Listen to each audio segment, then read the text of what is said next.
விநாயகர் கும்பிட்டா தடங்கள் எல்லாமே நீங்கி நம்ம காரியங்கள் எல்லாம் வந்து சிறப்பாக முடியும் அப்படிங்கிறது எல்லாருக்குமே தெரியும். ஸோ அவரோட பிறந்தநாள் அன்றைக்கி அவரோட ஃபேவரட்டான கொழுக்கட்டை எப்படி பண்ணலாம் அப்படிங்கிறத நம்ம இப்போ பார்க்க போகிறோம். 1.5 டம்ளர் அரிசி மாவு எடுத்திருக்கேன். அதில் தேவையான அளவு உப்பு, கொஞ்சோண்டு எண்ணெய், ஒரு ஸ்பூன் நெய்யும் விட்டு சுடு தண்ணி ஊற்றி அதை நல்லா மாவு மாதிரி பிசைஞ்சு வச்சுக்கலாம்.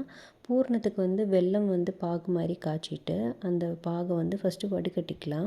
வடிகட்டிட்டு நல்லா கம்பி பதம் வர வரைக்கும் அதை வந்து நல்லா கிண்டிட்டு அது கூட துருவின தேங்காயை வந்து ஆட் பண்ணிக்கலாம்.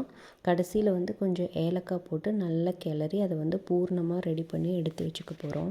இப்போ நம்ம பிணைஞ்சி வச்சுருக்கிற மாவை எடுத்து நம்ம எந்த அச்சில் வந்து பண்ண போகிறோமோ அதில் வந்து கொஞ்சோண்டு ஆயில் தடவி இந்த மாவை வந்து அதில் வந்து ப்ரெஸ் பண்ணிவிட்டு நடுவில் வந்து பூர்ணம் வச்சு அந்த ஷேப்புக்கு ஏற்ற மாதிரி நம்ம பண்ணிக்கிறோம். நான் வந்து மோதகம் ஷேப் வந்து வச்சுருக்கேன். ஸோ அதில் பண்ணிக்கிட்டேன். அதுக்கப்புறம் இன்னொரு ஷேப் இருக்குது பட்டை பட்டையாக. ஸோ அதுலேயும் வந்து வச்சுக்கிறேன். அப்புறம் வந்து இன்னொரு டைப் வந்து உருண்டை மாதிரி பண்ணுறேன். உருண்டை வந்து நான் பார்த்துருக்கேன். அந்த ரைஸ் வச்சு பண்ணால் அப்படியே அழகழகாக வர மாதிரி. ஸோ அது இன்றைக்கி ட்ரை பண்ணலாம் அப்படின்னு ஒரு 5 உருண்டையும் சரி வச்சுட்டு ஹாஃப் குக்டு அரிசியில் வந்து அதை டிப் பண்ணிவிட்டு அதுவும் தனியாக வச்சுக்கிட்டேன். ஸோ இப்போ நம்மளோட எல்லா கொழுக்கட்டையும் வந்து ரெடி ஆகிடுச்சு. இப்போ நம்ம இட்லி சட்டியில் இந்த கொழுக்கட்டை எல்லாமே வேக வச்சு எடுத்துக்கலாம். வெந்துருச்சான்னு பார்க்கறதுக்கு நடுவில் ஒரு கட் போட்டிங்கன்னா நல்லா அழகாக கட் ஆகி வரும். இப்போ சூப்பராக வெந்திருக்கு.